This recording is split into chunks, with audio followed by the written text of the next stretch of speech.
Good morning. This is Shivangi और आज हम लोग डेटा कम्युनिकेशन एंड नेटवर्किंग में ट्रांसमिशन मीडिया पढ़ेंगे। तो प्रीवियस क्लास में हम लोगों ने माइक्रोवेव और सैटेलाइट के बारे में देखा था। माइक्रोवेव के एप्लीकेशंस को देखा था, हम लोगों ने माइक्रोवेव के टाइप्स को देखा था और सैटेलाइट के एडवांटेजेस एंड डिसएडवांटेजेस के बारे में हम लोगों ने प्रीवियस क्लास में देखा था। तो हम लोगों के ट्रांसमिशन मीडिया में अब सिर्फ दो टॉपिक रह गए हैं, जो कि कौन सा है, इंफ्रारेड और VHF। VHF means very high frequency.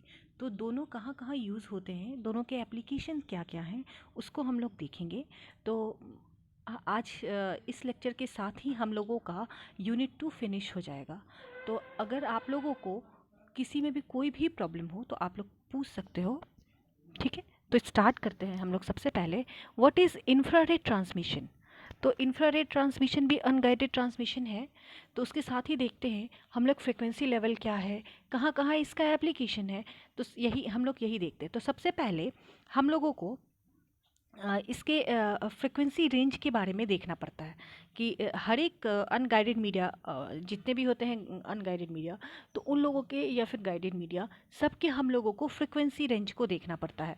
तो ये जो जितने भी हैं, उससे क्या पता चलता है कि कौन सा ये स्ट्रॉन्गर है और कौन सा स्ट्रॉन्गर नहीं है, कौन सा वीक है। चलिए, तो infrared waves are those between the frequency 300 gigahertz and 400 terahertz. तो इसकी रेंज क्या है, 300 गीगाहर्ट्ज़ टू 400 टेट्राहर्ट्ज़। इस दोनों के बीच में इसकी फ्रिक्वेंसी रहती है। इन द इलेक्ट्रोमैग्नेटिक स्पेक्ट्रम, तो इलेक्ट्रोमैग्नेटिक स्पेक्ट्रम होता है जिसमें हम लोगों का हर एक वेव का फ्रिक्वेंसी गिवन होता है। तो इसमें इंफ्रारेड का फ्रिक्वेंसी क्या है, 300 गीगाहर्ट्ज़ से 400 terahertz. Their wavelength are shorter than microwave but longer than visible light. जो हम लोगों का विजिबल लाइट होता है उससे क्या होते हैं, इसकी वेवलेंथ ज़्यादा होती है, लेकिन माइक्रोवेव से और जितने भी हम लोगों ने वेव पढ़ा है उसके कंपेयर में ये इंफ्रारेड के वेवलेंथ छोटे होते हैं, ठीक है। इसलिए इंफ्रारेड में एक और बात आप लोग जानते होंगे कि इसका जो कम्युनिकेशन होता है ये शॉर्टर डिस्टेंस के लिए होता है। ये वॉल को पेनिट्रेट नहीं कर सकते हैं। अगर आप बीच में वॉल है तो आपकी रेडिएशन या फिर कम्युनिकेशन आपके वॉल के बाहर नहीं जा सकती है, इसलिए ये एक घर के अंदर होता है एक। इसलिए इसमें किसी गवर्नमेंट के परमिशन की ज़रूरत नहीं होती है। तो ये बात आप लोग ध्यान रखोगे। इंफ्रारेड में जो होता है वो शॉर्ट डिस्टेंस कम्युनिकेशन होता है। तो आप लोग ये भी ध्यान रखोगे, VHF में भी शॉर्ट डिस्टेंस कम्युनिकेशन होता है और इंफ्रारेड में भी। दोनों हम लोग आज जितना दो टॉपिक पढ़ रहे हैं, दोनों हम लोग शॉर्ट रेंज कम्युनिकेशन के लिए ही पढ़ रहे हैं। तो इंफ्रारेड क्या होता है, यहाँ पे हम लोग देखते हैं। इंफ्रारेड भी हम लोग का क्या है, लाइन ऑफ साइट, मतलब जो हमारा लाइन होगा इन फ्रंट ऑफ टावर्स, हम लोग या फिर इन फ्रंट ऑफ डिवाइस, हम लोग उसी बीच में कम्युनिकेशन कर सकते हैं। तो ये हम लोग ध्यान रखेंगे। इंफ्रारेड जो है वो लाइन ऑफ साइट है, ठीक है। जैसे हम लोगों ने सैटेलाइट पढ़ा था, सैटेलाइट क्या था, हम लोग का लाइन ऑफ साइट नहीं था, ठीक है।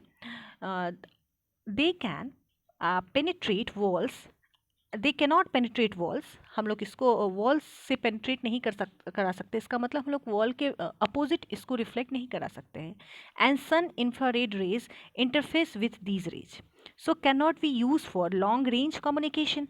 तो जैसा कि हम लोग पढ़ के समझ रहे हैं कि ये क्या होता है, वॉल को पेनिट्रेट नहीं करता है, इसलिए ये लॉन्ग रेंज कम्युनिकेशन के लिए पॉसिबल नहीं है। As their usage is confined within closed space, they do not need any government permission for their application.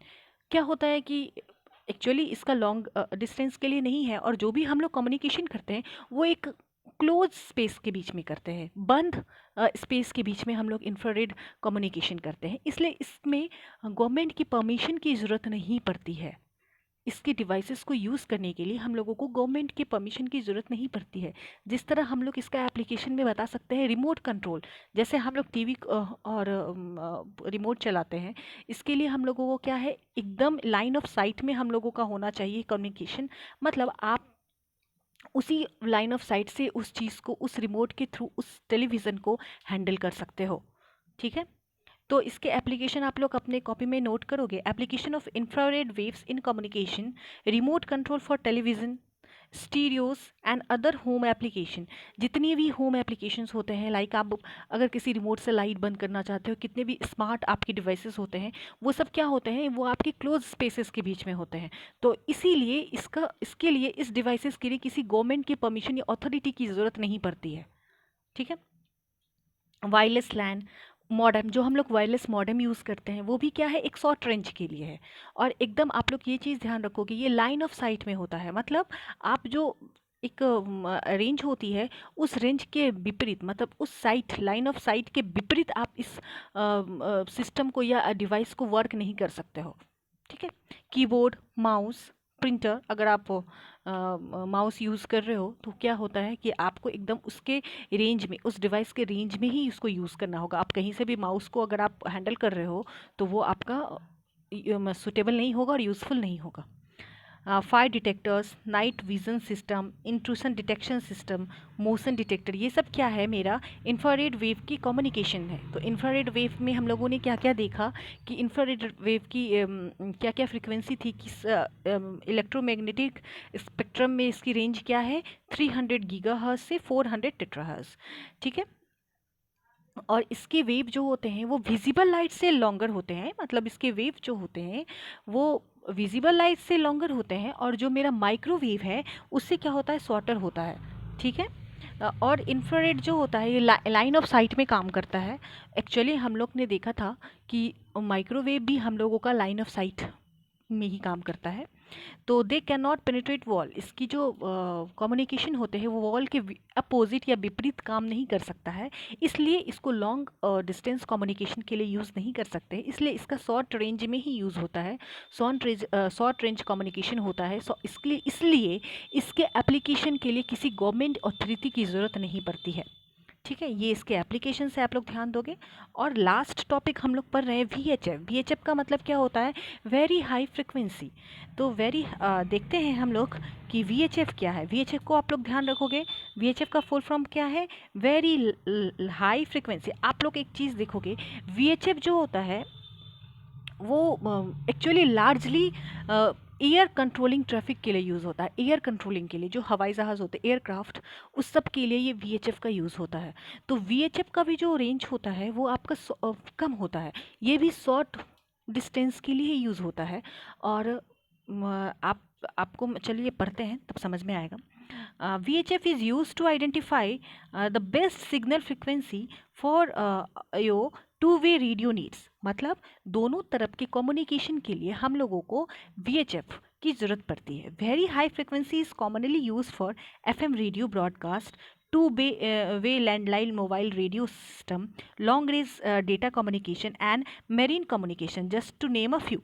ये मतलब कुछ नाम है। मेरीन कम्युनिकेशन मतलब अगर कोई सिस्टम या कोई जहाज़ नीचे जा रही है, पानी में जा रहा है, तो आपको उस स्टेशन के साथ कनेक्ट करना पड़ेगा। जैसे अगर हम लोग एयरक्राफ्ट में यूज़ करते हैं तो क्या होता है, नीचे नीचे भी कुछ उसको कोई कंट्रोल कर रहा होता है एयरक्राफ्ट को, कि आपको किस लोकेशन पे जाना है, आपको किस से रोटेशन लेना है। तो इसके लिए हम लोगों को क्या होता है, स्टेशंस के साथ कनेक्ट करना पड़ता है। तो स्टेशन के साथ जो कम्युनिकेशन होती है, इसमें क्या होता है, टू वे कम्युनिकेशन होता है। तो हम लोग देखते हैं कि जैसे अगर एयरक्राफ्ट में क्या होता है, पायलट, ये क्या होता है, एयरक्राफ्ट में हम लोग टू वे कम्युनिकेशन पे डिपेंड होते हैं, जिसमें क्या होता है, पायलट को किसी स्टेशन से कुछ रिक्वेस्ट करना होता है या फिर उधर से कुछ रिक्वेस्ट करना पड़ता है किसी ट्रैफिक के बारे में। आपका एयर ट्रैफिक भी हो सकता है, दो एयरक्राफ्ट भी साथ में उड़ते हैं, तो उस एयर ट्रैफिक की वजह से पायलट को टावर से कनेक्ट करना पड़ता है, क्योंकि अपनी बातों को रखना पड़ता है। तो ये क्या होता है कि इसमें भी जो हम लोग VHF भी देख रहे हैं, ये लाइन ऑफ साइट में होता है। मतलब अगर आप उस लाइन ऑफ साइट से भटक गए तो आपका सिग्नल लॉस हो जाएगा, आपका कम्युनिकेशन फेल हो जाएगा। इसीलिए इसीलिए उस सिग्नल लाइन ऑफ साइट के बीच में ही आपको ट्रेवल करना पड़ता है। इसीलिए जैसे हम लोग एरोप्लेन अगर कोई उड़ाता है तो हम लोग देख समझते हैं कि ये इतना मतलब आकाश है, इसमें अब क्यों नहीं उड़ सकते हैं, इतना स्पेस है, वहाँ तो कुछ भी उतना ट्रैफिक की ज़रूरत नहीं है। लेकिन हम लोगों को एक्चुअली कम्युनिकेशन की ज़रूरत पड़ती है कि दोनों तरफ कम्युनिकेशन चलता रहे, टू वे कम्युनिकेशन रहे, जिससे कि पायलट और नीचे जो स्टेशन में मास्टर होते हैं, दोनों के बीच जो कम्युनिकेशन होते हैं एक्चुअली उस लाइन ऑफ साइट के बीच में ही होना चाहिए। अगर उस लाइन ऑफ साइट को आप लॉस कर रहे हो तो कम्युनिकेशन सिग्नल लॉस हो जाता है और आप लोगों का बात नहीं हो पाता, सिग्नल लॉस्ट हो जाता है। ठीक है। तो ये जो VHF होता है इसका लार्जली यूज़ होता है एयरक्राफ्ट में, मरीन में आप लोग यूज़ कर सकते मतलब यूज़ होता है। ठीक है। VHF include radio waves from, इसका आप लोग देखोगे ये भी आपका शॉर्ट रेंज में यूज़ होता है। VHF include radio waves from 30 megahertz to 300 megahertz, इसका भी आप लोग ध्यान रखोगे। Frequency 30 megahertz to 300 megahertz. VHF frequency is less likely to be interrupted by atmospheric noise, issues with electrical equipment and other interfaces। VHF actually VHF use करने का एक ही मकसद है कि VHF फ्रिक्वेंसी जो होते हैं वो नॉइज़ से हट के होता है, मतलब उस VHF फ्रिक्वेंसी में नॉइज अनवांटेड साउंड नहीं आता है, कोई इंटरफेरेंस नहीं होता है, जिससे कम्युनिकेशन मेरा फिजिबल अच्छे से काम करता है, कोई प्रॉब्लम नहीं होता उस कम्युनिकेशन के बीच में। इसलिए हम लोग VHF यूज़ करते हैं, वेरी हाई फ्रिक्वेंसी यूज़ करते हैं। ठीक है। तो ये भी अगर पूछा जा सकता है एयरक्राफ्ट में हम लोग VHF ही यूज़ क्यों करते हैं, बाकी तो हम लोगों के पास इतना कम्युनिकेशन है, उसके थ्रू हम लोग कम्युनिकेट क्यों नहीं कर सकते हैं।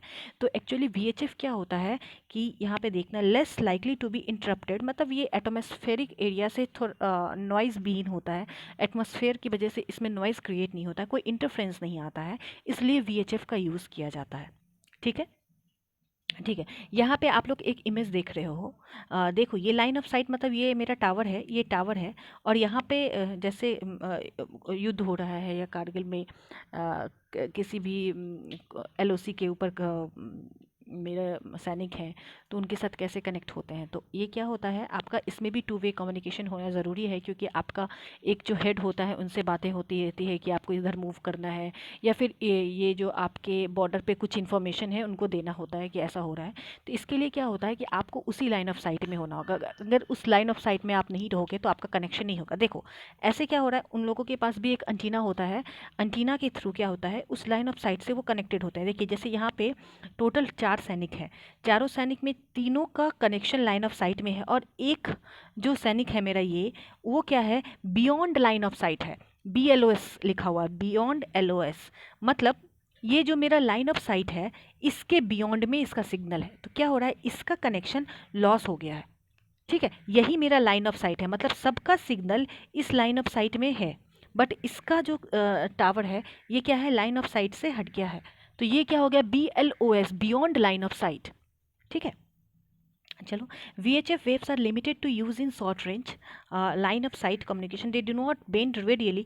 क्या होता है ना कि ये VHF जो होता है ये हॉरिजन में मूव नहीं कर पाता है, जिस तरह हम लोगों ने देखा था, जैसे हम लोग अनगाइडेड में हम लोगों ने देखा था कि रेडियो वेव जो होता है क्या है, ओमनी डायरेक्शन में काम करता है, मतलब ये किधर से भी आपको सिग्नल भेजेगा, और बहुत मल्टीपल रिसीवर होते हैं जिसको कैप्चर कर लेते हैं।